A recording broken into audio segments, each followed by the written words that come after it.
Yos nakama, selamat datang di Love Tale Anime. Manga One Piece chapter 996 telah bergentayangan dan penampakannya bisa kita nikmati bersama-sama. Manga One Piece chapter 996 mendapatkan judul Pulau dari Orang Terkuat. Yap, apa yang dimaksud dengan judul chapter kali ini adalah merepresentasikan perkataan killer di akhir-akhir chapter yang mengatakan jika Kaido adalah bajak laut terkuat saat ini. Shin diawali dengan memperlihatkan area di sekitar pemandian air panas bajak laut kebun binatang. Komachio berlari menjauhi Ulti dan Pejuan. Para kroco Kaido terlihat berlari ketakutan menghindari sosok anjing yang entah datang dari mana. Ternyata, Otama sudah berhasil menyelamatkan Nami dan Usopp. Di atas Komachio, Nami menanyakan bagaimana kondisi terkini dari Usopp.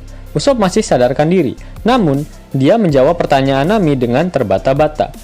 Aku rapopo. Nami tak percaya jika Usopp benar-benar baik-baik saja. Setelah mendapatkan sundulan penuh cinta yang mendarat indah di kepala Usopp, Nami pun bersyukur jika dirinya masih hidup. Namun Nami si kucing garong masih sempat-sempatnya menampar Usopp. Di atas anjing, Nami pun menanyakan bagaimana cara Otama bisa sampai ke Onigashima. Otama menjawab jika dirinya nebeng di atas kapal musuh. Nami sempat bingung kapal musuh macam apa yang secara sukarela mau membawa Otama beserta anjing dan monyetnya. Kemungkinan terbesar yaitu kapal yang ditunggangi oleh Otama berisikan pemakan buah iblis Smile yang sudah diperbudak oleh Otama. Ulti dan Pejuan masih melongo melihat kejadian yang barusan mereka alami. Seperti biasa, Ulti memerintahkan adiknya Pepe seenak udel. Kali ini dia memerintahkan Pepe untuk menangkap anjing tersebut.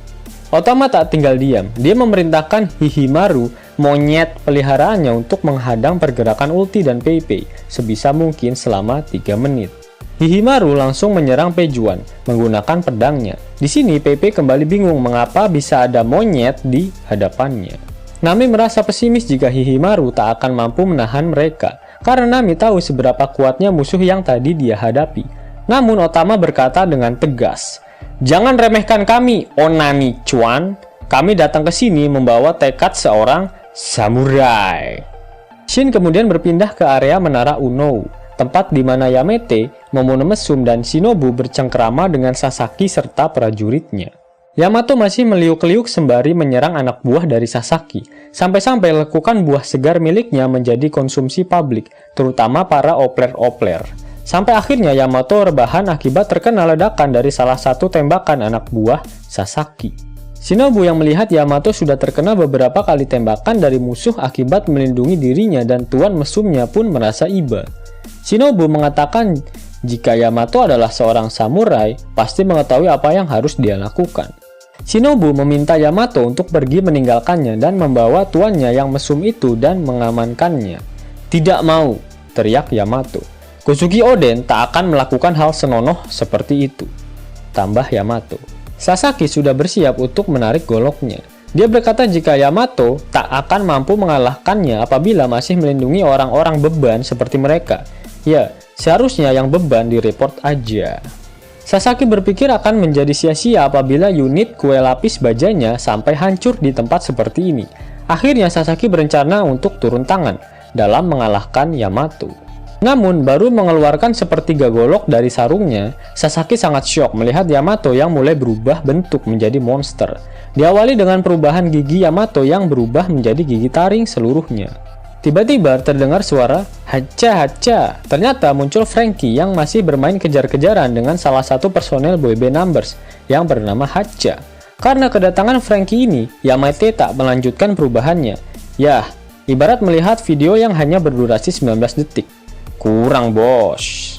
Nah, mengapa Oda menyembunyikan perubahan Zoan milik Yamato? Apakah Yamato juga memiliki perubahan naga yang sama persis dengan bapaknya?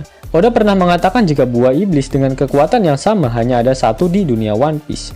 Jika perubahan keduanya sama-sama menjadi naga Shenlong, maka bisa jadi Kaido dan Yamato adalah ras naga asli yang memiliki kemampuan shapeshifter seperti dalam cerita mitologinya. Namun, Oda memang pintar membuat para opler-opler berimajinasi liar. Saat ini perubahan yang diperlihatkan hanyalah gigi milik Yamato saja, di mana tak hanya naga saja yang memiliki gigi taring seperti itu. Masih banyak contoh lain, binatang GGS misalnya. Yap, untuk saat ini Mimin tak akan membahas detail mengenai buah iblis tipe Zoan apa yang dimakan oleh Yamete. Mimin akan membahasnya lebih detail di video Mimin berikutnya. So, stay tune terus ya bosku. Franky berlari menghampiri Momo dan yang lainnya. Melihat Franky, Yamato langsung menyadari jika yang ada di hadapannya saat ini adalah salah satu kru bajak laut topi jerami, Iron Man Franky, dengan buronan sebesar 94 juta berry. Sepertinya Yamete benar-benar mirip seperti Bartolomeo yang sama-sama menjadi fan guy dari kru topi jerami. Hacha bersiap menyerang Franky dengan gadanya. Sasaki yang melihat kelakuan Hacha lantas memerintahkannya untuk menghentikan serangannya. Duar meme. Serangan Hacha berhasil menghancurkan lantai dari menara Unou. Yamato berhasil menggendong Momo dan Shinobu serta berencana untuk kabur ke lantai bawah tanah melalui lubang yang terbentuk akibat serangan dari Hacha. Beruntunglah Momo, yang posisinya saat ini sedang dihimpit dengan buah segar milik Yamete. Franky masih mencurigai Yamato. Dia menanyakan pada Momo dan Shinobu apakah saat ini mereka sedang ditawan oleh musuh. Namun mereka berdua melakukan klarifikasi jika Yamato lah yang melindungi mereka sedari tadi. Yamato kemudian meminta bantuan kepada Franky untuk membereskan musuh yang ada di menara Unou. Sedangkan Yamato masih bersikeras ingin melindungi Momo dan Shinobu, sesuai perintah dari Kapten Luffy. Tanpa ragu, Franky bersedia menerima tawaran dari Yamato. Sebagai ucapan terima kasih, Yamato kemudian melancarkan serangan shockwave yang dinamakan Nari Kaburo dari kanabo miliknya dan mendarat indah pada dagu Hacha serta membuatnya rebahan dengan tenang. Franky sangat terkejut melihat serangan dari Yamato barusan, bahkan sampai dia bertanya-tanya siapakah sosok Yamato sebenarnya. Yap, serangan Yamato memang benar-benar dahsyat. Sebenarnya serangan apa yang barusan dikeluarkan oleh Yamato? Yap, sudah dapat dipastikan jika serangan Yamato berasal dari haki Ryuo miliknya. Terlihat kilatan hitam pada serangannya, sama seperti pada saat Akazaya 9 menggerebek Kaido, serta menyerang bekas luka milik Kaido yang juga menghasilkan kilatan hitam. Yap, prinsip serangan dari Yamato ini hampir mirip ketika Zoro pertama kali menggunakan pedang Enma, yang tanpa Zoro sadari pedang Enma telah menyerap Ryuo milik Zoro, sehingga mampu membelah tebing yang berada di hadapannya. Jika benar Yamato akan bergabung dengan kru bajak laut topi jerami, maka kekuatan armada tempur topi jerami akan semakin meningkat pesat. Apalagi dengan penguasaan haki Ryuo dari Yamato, yang akan sangat berguna untuk melawan para pengguna buah iblis, dan pengguna armamen daki lain di luar Wano Kuni nantinya. Melihat Yamato kabur membawa Momonosuke, Sasaki memerintahkan pasukan kue lapis bajanya untuk mengejar Yamato. Nah, ada perkataan menarik yang dilontarkan Yamato pada Momonomsum. Yamato mengatakan jika Momonosuke harus tetap mesum, hidup, karena dialah yang akan membimbing dunia ini ke dalam fajar yang baru. Nah, berdasarkan apa Yamato bisa menyimpulkan si bocah mesum laknat itu sebagai penyelamat dunia ini? Yamato memang memiliki jurnal milik Kozuki Oden dan pastinya dia sudah menghatamkannya beberapa kali. Namun ada hal yang bertolak belakang dengan perkataan Kozuki Oden pada manga One Piece chapter 972. Oden mengatakan jika akan datang si Fajar baru yang telah ditunggu kedatangannya selama 800 tahun, sehingga negara Wano harus membuka isolasinya untuk menyambut dan mendukung si Fajar ini. Apakah Momo adalah Fajar yang dimaksud? Sepertinya bukan. Pada manga One Piece chapter 968 diperlihatkan bisik-bisik tetangga yang dilakukan oleh para Sea King, di mana pemimpin mereka sebentar lagi akan lahir dan raja mereka yang lain akan lahir di lautan yang jauh. Nah, saat itu Momonosuke sudah tumbuh menjadi bocah mesum, meskipun baru berumur sekitar 3 tahunan. Sehingga dapat disimpulkan jika Momo bukanlah si Fajar, namun hanya tokoh penting yang akan membantu si Fajar nantinya. Shin kemudian berpindah, kali ini memperlihatkan sisi kastil di bagian lantai dasar basement. Seseorang berhasil mengalahkan salah satu pengguna buah iblis Smile. Sosok ini adalah Trafalgar Law, yang selama ini dibuat AFK oleh Odading Sensei. Trafalgar Law ternyata berhasil menemukan Poneglyph di tempat tersebut. Dia sempat teringat perkataan dari Corazon mengenai Bangsat Di, yang merupakan musuh alami dari para dewa. Selain itu, Law juga teringat saat-saat dirinya memberitahukan nama aslinya pada Nico Robin.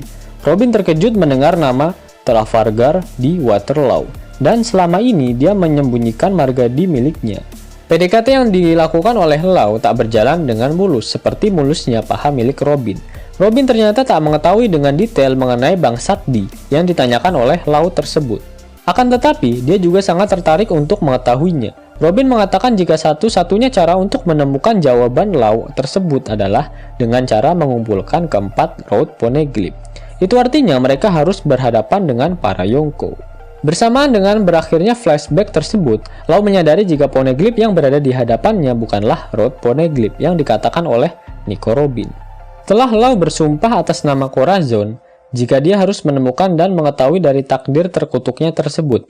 Nah, itu artinya Trafalgar Law akan ikut beraliansi bersama Luffy hingga mencapai Pulau Laftel nantinya. Shin kemudian berpindah ke lantai 3 kastil milik Kaido. Terlihat senjata-senjata milik Kroucho Kaido yang berterbangan dan membuat semua orang di situ merasa heran.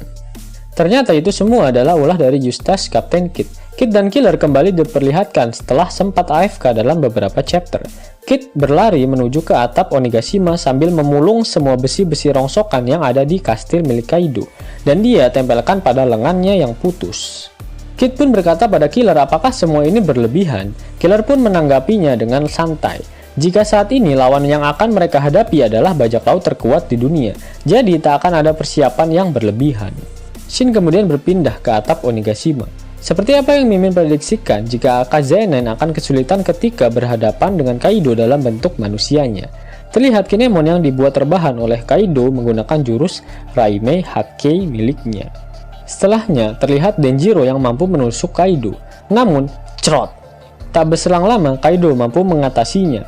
Dan terlihat seluruh Akazanen sudah rebahan di hadapan Kaido. Apakah ini adalah akhir dari Akazanen? Shin kemudian berpindah. Kali ini terlihat Big Mom yang memasuki area panggung utama tempat Queen mengadakan lomba 17-an. Semua orang kaget melihat Big Mom telah kembali, termasuk Diaz Drake, Zoro, Appo, Robin, Brook, dan Chopper. Yap, kondisi Chopper sangat memprihatinkan. Terlihat setengah badannya sudah terlapisi dengan wabah virus S. Oni serta mata kanannya sudah berubah.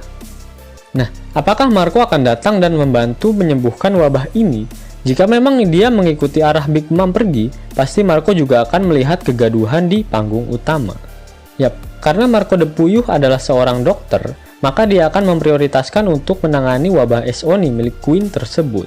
Big Mom terlihat terbang, dan pada One Piece chapter 995 lalu, dia terlihat terbang menggunakan Zeus dan Prometheus sebagai pijakannya. Big Mom membuat pengumuman jika dia tak memiliki urusan di tempat ini. Dia memiliki urusan yang lebih penting dan saat ini dia sedang menuju ke tempat Kaido. Apakah Big Mom berencana untuk mengkhianati Kaido? Sepertinya tidak. Berdasarkan hasil podcast antara dirinya dengan Marco the Puyuh beserta anaknya Perorin Superman Sugus, Big Mom mengatakan jika dia sudah memiliki tekad bulat yang melebihi kebulatan badannya sendiri, jika dia tak akan mengkhianati Kaido. Mengapa dia ingin pergi ke tempat Kaido? Karena dia berpikir jika Luffy si topi jerami pasti sedang menuju ke sana. Luffy adalah tujuan utama mengapa Big Mom sampai datang ke Wano Kuni. Selain itu, Luffy tak mau meladeni Big Mom saat di lantai bawah, sehingga menuju ke tempat Kaido adalah satu-satunya cara dia agar bisa melawan Luffy.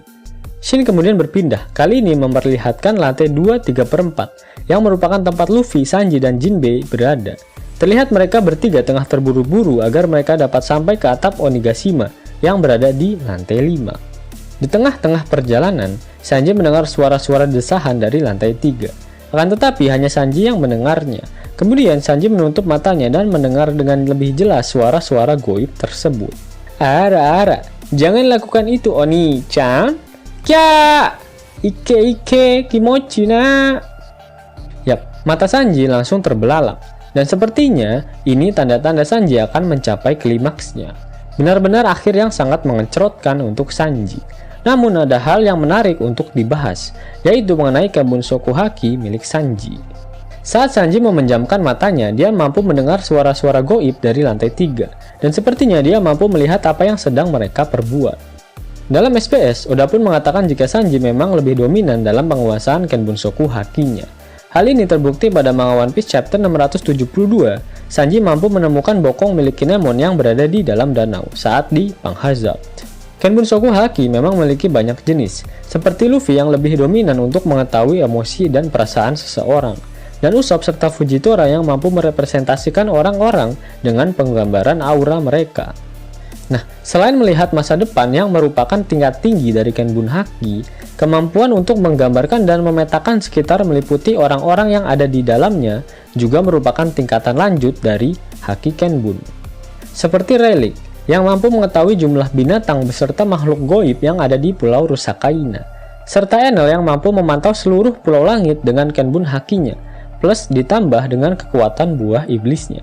Sepertinya, Haki Kenbun milik Sanji memang sudah berada di level yang sama dengan Rayleigh serta Enel. Mungkin inilah alasan mengapa Sanji mampu menghindari tembakan kacang dari Katakuri saat pernikahannya di Whole Cake Island. Meskipun belum sampai ke tahap melihat masa depan, namun Haki Kenbun milik Sanji ini akan sangat berguna pada saat pertarungan nanti. Terlebih lagi untuk mencari wanita yang sedang mandi. Wanita yang sedang bersedih. Yos nakama, itulah review manga One Piece chapter 996. Jika nakama menyukai video ini, jangan lupa klik like, share, dan subscribe channel ini ya, agar nakama semua tak ketinggalan info menarik seputar One Piece. Arigato!